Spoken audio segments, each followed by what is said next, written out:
We know you have a lot of choices for your daily news, whether it's doom scrolling, broadcast TV teases to tune in at 11, or that one TikTok guy with his parakeet. So we really do appreciate you coming here for the Friday News Roundup. Today on CityCast Las Vegas, I'm joined by Nevada Independent opinion editor Andrew Corrali and my co-host Sarah Lohman, and we're looking back at the Las Vegas Metropolitan Police Department reviving old protest citations, or at least trying to, unions in town battling over the film tax credit bill, and free lap dances for federal workers during the shutdown. Oh, Vegas, so much naughty fun. It's Friday, October 17th. I'm David Figler, and here's what Las Vegas is talking about.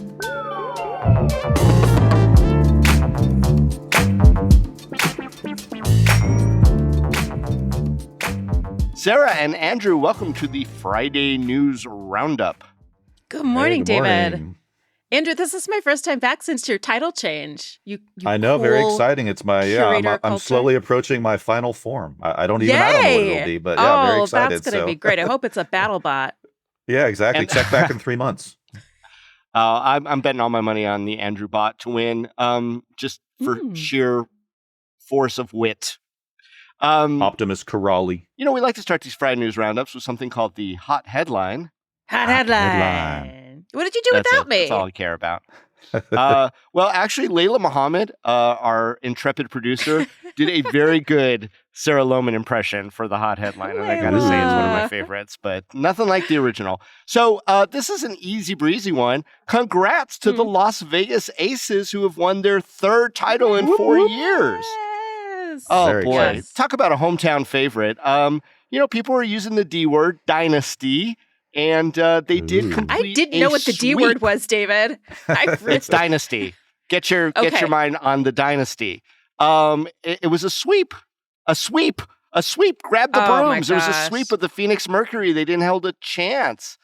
So Let's go that was Aces. kind of fun to watch. And you know, we've got the best player on the planet in Asia Wilson, and it was just a lot of fun to Asia watch it. Wilson. Yeah. So the celebratory parade is going on tonight, and that's over at Toshiba Plaza. They're starting over at the street called Tropicana, but I think we need to rename the street now, and I don't know what Yeah, they're going to call really. it. But and I think Toshiba Plaza should be the site of the reboot of the Die Hard series as well, where someone Amen. goes and tries to, Specific. I don't know, hijack the Aces. All right, let's get into news. Enough of that. But welcome back, Sarah, for the hot headline. I appreciate that. Thank you. So, Andrew, first news story. We saw a very angry, strident Sheriff Kevin McMahill not wanting to let something go. What's that about? Yeah, Metro really wants to bust the people that they'd arrested during protests back in mid-June that took place against the ramped up ICE arrests and as well as the No Kings protests. So never mind that the Las Vegas City's attorney's office had declined to prosecute a majority of these cases. Kevin McMahill says now they're refiling evidence against about 100 protesters in hopes that the charges stick this time, like tear gas to a tear duct. So quote from McMahill, he said, "We're not letting people go and riot in this town without the Metropolitan Police Department God. responding to it," he told Channel 8. And I added that gruff masculine bark in deference to his authority. I don't know if he actually sounds like that. So Well, he can be pretty gruff yeah. and masculine. Let's give it up for Kevin McMahill. Fair enough, yeah, as sheriffs perhaps feel obligated to be. But yeah, so interesting timing in this. Well, what do you think is motivating McMahill's statement here, and what kind of showdown is it leading up to? Yeah, it's like, isn't the timing, as they say, a bit of a coinky dink? So he's saying Metro is choosing to refile charges against people arrested in the last set of protests, just ahead of the upcoming No Kings protest set for this Saturday, October 18th. And also, it strikes me that McMahill is dropping juicy buzzwords like riot ahead of these protests. So taken together, it almost smells to me like this weird implicit threat meant to possibly chill attendance and persuade people, not to exercise their constitutional right to free assembly and free speech this weekend. So yeah, the timing was a bit sus, as the kids say. And Mm. I'm not exactly happy about it. Well, I don't want to be, perpetually in the devil's advocate position. I mean, Sarah, I see on your face that you're in total agreement with the assessment of Mr. Corrali, but do you think there might be a different endgame here? Maybe he just wants to keep the peace? No. I mean, I think one of the big issues that we're sorry. I think one of the big issues we're seeing nationally is, our country's being pushed towards authoritarian rule. And in order for people to go along with that rule, there needs to be an enemy. So that enemy can be quote unquote illegals, right? Or that enemy can just be big city liberals, which we've obviously seen been targeted by the fact that, National Guard troops are being asked to go into peaceful cities where statistically crime is down significantly over the past 5, 10, 20 years, historic lows. But the people up at the top in Washington, D.C., including doing this to their own city, because that is a majority Democrat city, are saying, there's rioting, there's looting, they're crime-ridden, there's murder, da-da-da-da-da. And the fact is, when you keep repeating words like riot that McMahill is using, people who don't live in these cities begin to believe it. People who aren't familiar with life in literally any city really believe that these protests are riots, and that's the goal. So if McMahill can get people to believe that these organized, lawful, peaceful protests are riots, then he can, I assume, enact his own authoritarian rule, right? Like, I feel like the authorities in the city and the state have been walking this line of allegiance to Trump that Nevadans have pushed back on because, we're a very purple state, right? And also we can walk out on our streets and see what's happening. We can go to these protests and see. Fiercely independent and maybe even libertarian. Yeah, exactly. And libertarians, if they are true to their word, are also not into authoritarian rule. So, we are a proudly unruly, unwieldy state, and that is constitutionally protected as well.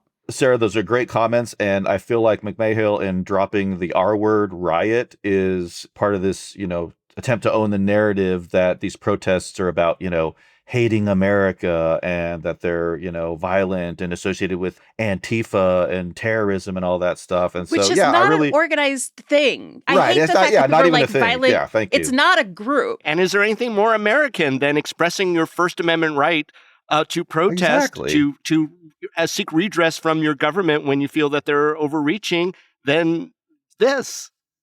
Is there anything more American than being anti-fascist, right? Like, we were a country founded on not having a king and trying to protect its people from a king. The thing is, David, I know that you were really on the ground in terms of the arrest back in June because there was a clown arrested. And I feel like a lot of these, the charges were dismissed. The clown was your client. Correct. Yeah. Who their charges were also dismissed. And I feel like these charges were dismissed because it was determined that these people weren't doing anything. They weren't breaking the law in any way. If someone is breaking the law, there's been incidents of graffiti, right? Property destruction, sure. But for the most part, that is being used as an excuse to arrest literally over 100 people in this case. Well, it's being used in a lot of ways. And this is right out of the playbook from the 22 protests, is that when a single bad actor, no matter how many hundreds or thousands of people are out there, does something wrong, the police department pulls the trigger and says, oh, now it's a riot, and everyone has to disperse. And if you don't disperse, and it's ambiguous, what dispersal is. And so, by with those regard to rules, my client, they should shut down the Strip every night. If one bad actor means everyone has to go home. Yeah, as soon as somebody busks aggressively or jaywalks in the middle of traffic, they should be like, oh, it's a riot now. Everyone needs to leave the strip. Everyone. But that's the problem is that, what they do is, look, they show up in riot gear right from the very start. If the videos and the ACLU is actually calling for the release of all the body cam footage surrounding those arrests that the sheriff is now trying to revive. And I will tell you, having seen some of them with my own two eyes, it doesn't look great for Metro. They're really sort of disorganized. Everyone's in riot gear. They could barely communicate with each other because they're so geared up. And they're seemingly indiscriminately shooting tear gas well after the protest was, broken up. In other words, they're in a certain location where they say, okay, everyone has to leave here because it's now unlawful conduct. You need to disperse, but they don't tell people where you're supposed to disperse to. They don't tell people how long it's in effect. So it becomes sort of a de facto martial law for, like, let's say, all of downtown. So anyone who's on the streets in downtown for as long as Metro feels it's necessary, and they're the sole, arbiter of how long that is, it could be hours later, runs the risk of being arrested. And that's what we sort of saw. And so I think when they submitted that to the city attorney's office, city attorney looked and saw that there was literally one police report for over 100 people. In other words, it wasn't individualized. They didn't articulate what that particular person had done. They just said generically, we told people to leave. These people didn't leave. We arrested them. And that's rough. Yeah. On the other hand, the city of Las Vegas came out with a statement, which is very controversial, or should be, that said, look, we're letting it all go because people got arrested and they went to jail, and that's punishment enough, which, again, is not how the American system of justice is supposed to work. You're not supposed to punish people just by holding them without legitimate charges. Right. So, I mean, all that said, how can people even protest peacefully in 2025 anymore? I mean, I do want to make the point that people are protesting peacefully. It's just not being framed in that way by the government or the police or in some cases the military. However, I think we're all looking to Portland right now to see like how you can protest in a way that is effective but looks so ridiculous that if someone came and arrested the twerking unicorn or like the blow up dinosaur, it would look pretty bad. If someone did a mass shooting an unarmed arrest, priest who's praying with the troops, which they did in Chicago, by the way.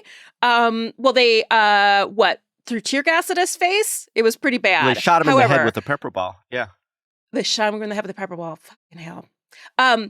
They organize a massive nude bike ride, which is a great Portland tradition. Looks pretty bad if you do a sweep of all those old naked hippies, right? So like they're doing, there was the man in the chicken suit shouting at Gnome. Like, this is great. So like if you can be effective, but also make your protests like so joyous and fun and silly in some ways, that seems to counteract the images that they want to point out there of rioting and disaster. Again, you compare that to the actual images of a woman twerking in a blow-up unicorn costume, and like they really know how to protest up there. So I feel like we need some lessons, and actually I'm thinking we should probably get on Claudia, the CityCast Portland host, to give us some advice down here. Tips for surreal protests. Yeah, I love that. Surreal, sublime, effective.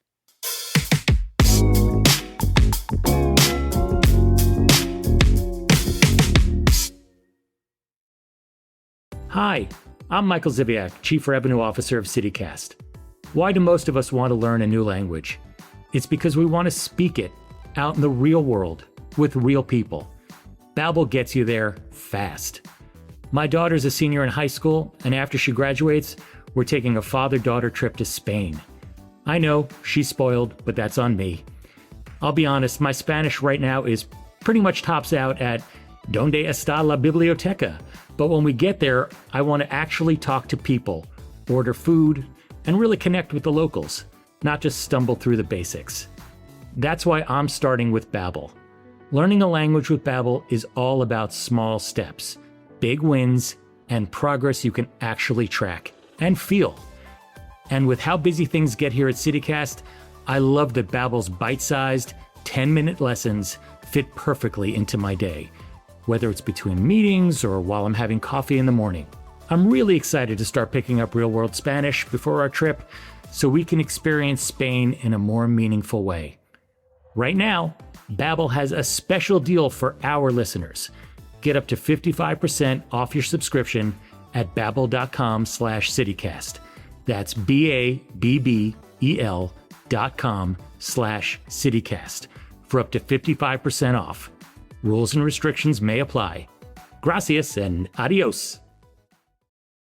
All right, let's move on to topic 2. The unions, which, are mighty and fierce in our community, usually playing nice with each other, but they seem to be on opposite sides of the film tax credit expansion. Sarah, please explain. Yeah, I might say that they're still playing nice, but I think that two groups of unions have differing opinions on the film tax credit bill. So, David, as you covered earlier this week, Lombardo has called a special session to address some unfinished business from our legislative session earlier this year. Now, we don't really fully know what's going to be covered in that session. That has not been made clear. But one group of unions says, please don't address the film tax credits. And another group of unions says, please do address the film tax credits. So here's the breakdown. On one side, we've got the American Federation of State, County, Municipal Employees, the AFL-CIO Local 4041, which is the largest union of state workers in Nevada. 4041. And I take it, I feel bad because I didn't write down the trade unions numbers. I'm sorry, guys. Equally support you. We'll get there. So it's the largest union of state workers in Nevada, and it represents thousands of people. And basically, their argument is that film tax credits, which are designed to bring the film industry here to Las Vegas and give people financial benefits to filming here, that this is not the time to do it. Usually, in terms of these film tax credits, government employees are actually the ones that suffer. It's their wages that get cut. It's they who get furloughed. They don't want to see this tax credit funded at the expense of state workers or services. Basically, they said in a letter to Lombardo, state workers have historically borne the brunt of budget cuts during economic downturns. So if all this money is going towards the film tax credit, then that money is not paying for state employees. Which I know. I had not heard this perspective before. And they point out that there, are looming federal changes coming up. There's an uncertain economy. And, literally we've got federal workers furloughed at the moment. On the opposite side is both SAG-AFTRA, which is, of course, the actors union, and the Nevada trade unions, which is our carpenters, people who would actually be working on sets and things like that. The building trades. And basically, they support this bill and they want to see it come up in the special session because they say it's going to bring jobs to the state. They pointed out that our unemployment rate has gone up over the past year from 3.4% to 4.3%. Wonder why? It's weird. Who's in charge? At the same time, year-over-year job growth for Nevada, they think it's going to be negative by December 2025. We're losing jobs. So this is all backing the Summerlin Studios project, which is the movie studio that they want to build in La Reseda, Las Vegas. So this, they're saying, is one of the few large-scale projects planned that are going to create a long-term pipeline of quality jobs in Nevada. So those are the two angles on it. It didn't make it out of the session last time, and now here we are reviving it. Andrew, you're in charge of the opinions page for the Nevada Independent. What are the opinions out there? Hell yeah. Oh, well, I would say that, in a pretty unified fashion, our sort of passel of in-house columnists are, vociferously against these. And they point out some really, interesting points. And one is, just on broad principle, film tax credits are, essentially a form of corporate welfare and an industry giveaway. But another problematic thing that's kind of interesting about these film tax credits, and I want to credit Nevada Independent columnist Michael Schaus in his recent piece, these aren't even typically used by the actual studios or production companies that get these tax credits. Fun fact, these tax credits are turned into financial assets that end up being bought and sold, effectively coupons. And so these things are financialized and traded. So meaning that even if a company doesn't have a tax liability, it can sell its credits to someone who does. So this means these tax credits end up going to, industries that had nothing to do with film in the first place. So I come back to the point of if you want to support filmmaking in Nevada, just give filmmakers straight up cash. Why not? I mean, I'm broadly suspicious of this film tax credit scheme. How has this come down to what's essentially now a battle of unions? I mean, are both sides here representing the interests of working class folks in Nevada? Well, yeah, I think they're trying to represent the people that they represent. I want to point out, too, that the State Workers Union, have said that they're not anti the film industry coming here. They're specifically anti these tax credits. And there's this feeling that the film industry coming here is hinging on these tax credits. And I don't know enough about it, honestly, to know if that's true, but it doesn't feel that way. It does feel like there's other ways that the industry can come here. Yeah. they usually say it will hinge upon that, but that's usually a veiled threat to me, Well, I don't know. I feel like we need to recruit more legitimate economists to come to our state to talk about these things all the time, because it seems like we're always giving money to, like, I don't know, big, rich corporations Elon Musk? and sports and everything else. Like, come to Nevada, please. We'll pay you, please. Whereas, shouldn't we be like, hey, you totally want to come to Vegas, right? Look how cool it is. I don't know. I mean, on the I flip just don't understand how it side, works. like, Agreed. we, You're right. we've had to pivot away from gambling, right? Like, we've seen a generational difference in that millennials on down are not gambling anymore. So sometimes it does feel a little bit like, I don't know, throwing spaghetti at a fridge and seeing what sticks. But at the same time, there is, this experimenting with what direction should Las Vegas move in if we can't be reliant on the money coming in from gambling. That being said, it seems like the casinos are still making record amounts of money from gambling, even when visitation is down. So I don't know. I wonder who's paying for that, locals. All right. Well, Sarah, remind me never to go to your house when you're throwing spaghetti at your refrigerator. That seems very... It's a trick to see extreme. if the spaghetti is done or not, but I've now heard it doesn't actually work. I just cook the spaghetti for the amount of time on the box, honestly. A little under. I like it al dente.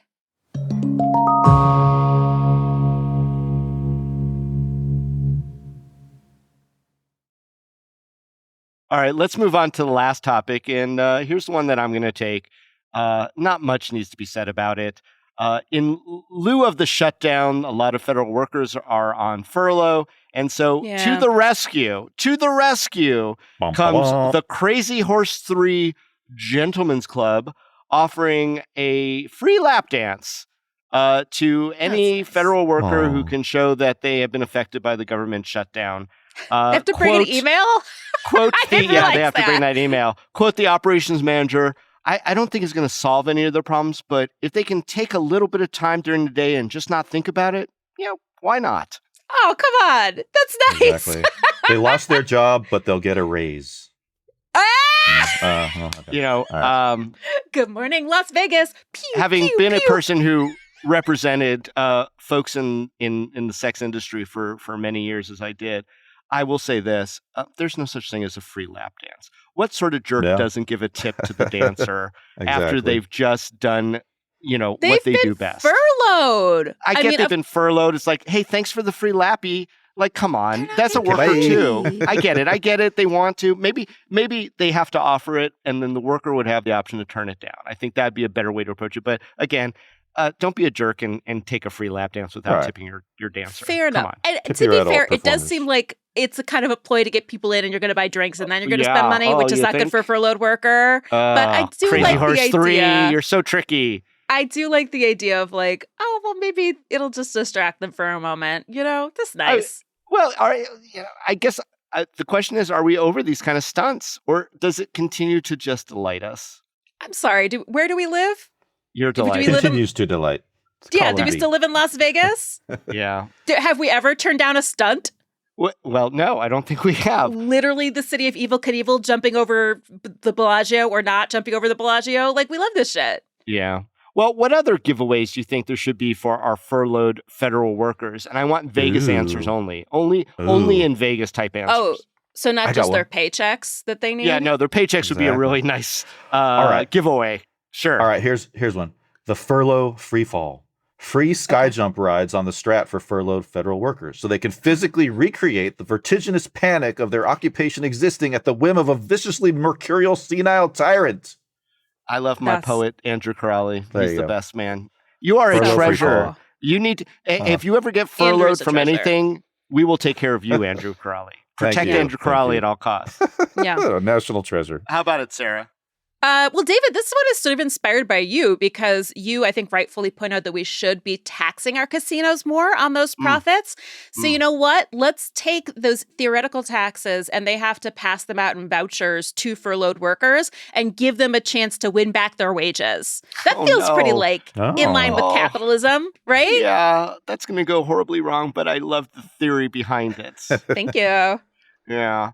I don't know. I think we should give every furloughed worker a piece of that lithium mine. I thought you were going to say a piece of lithium, and I'm like, I don't think that's good. No, I don't think they that's want a very the lithium ethically complex itself. answer. Yeah, it is. Yes. But, the federal government is already taking a stake now in private industry. And I think you share it with the workers. I think all the workers should get a free stake in it as well.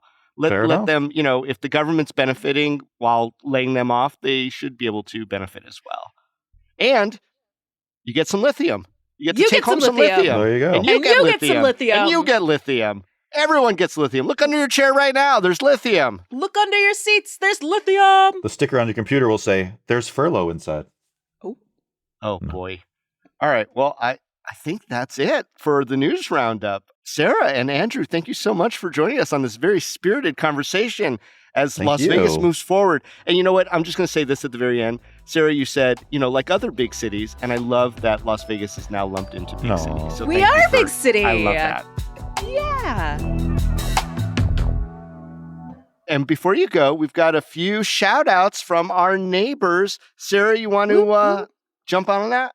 I would love to. I love doing these shout outs. So Rachel B. wrote in and said, artist Kaylee DePlume, an oil painter at First Friday and Market in the Alley, is such a beautiful painter, so talented. Oh my gosh, I'm going to look up their work. How fun. Kim B. said, art classes for kids, bringing the fine arts to kids in our community for over 3 decades. Many creatives in our community started their creative journey as kids in the art camps and classes. That's amazing. Yeah, and that's in my kids, look it up. neighborhood. Art classes for kids is in my neighborhood. High recommend. So cool. Mhm. And then I've got one more. Ooh, this is something I've been wanting to do. Carolyn T. went to the Lion Habitat Ranch today. Highly recommend. I gotta check it out. Our local safari park, into it. And if you want to have a shout out on the podcast, all you have to do is become a neighbor and you just go over to membership.citycast.fm.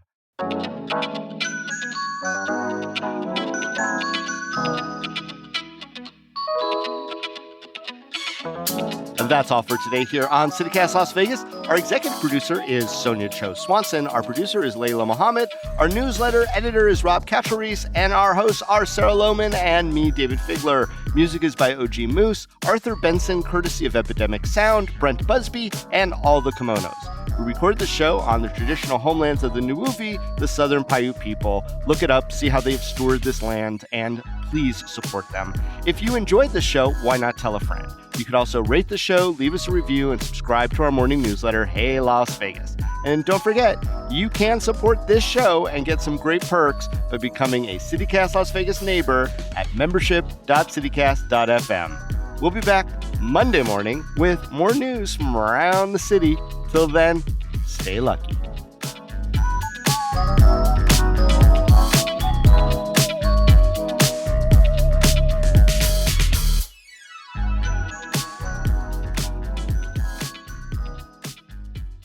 Yeah, so I call this one Monarchy in the LV. Yeah, so Wow. well, sorry, I have to cough. Is that a bad start? No, I don't loved know. every bit I of guess it. it's- Should I start over? I'm sorry. Yeah, you're fine. What?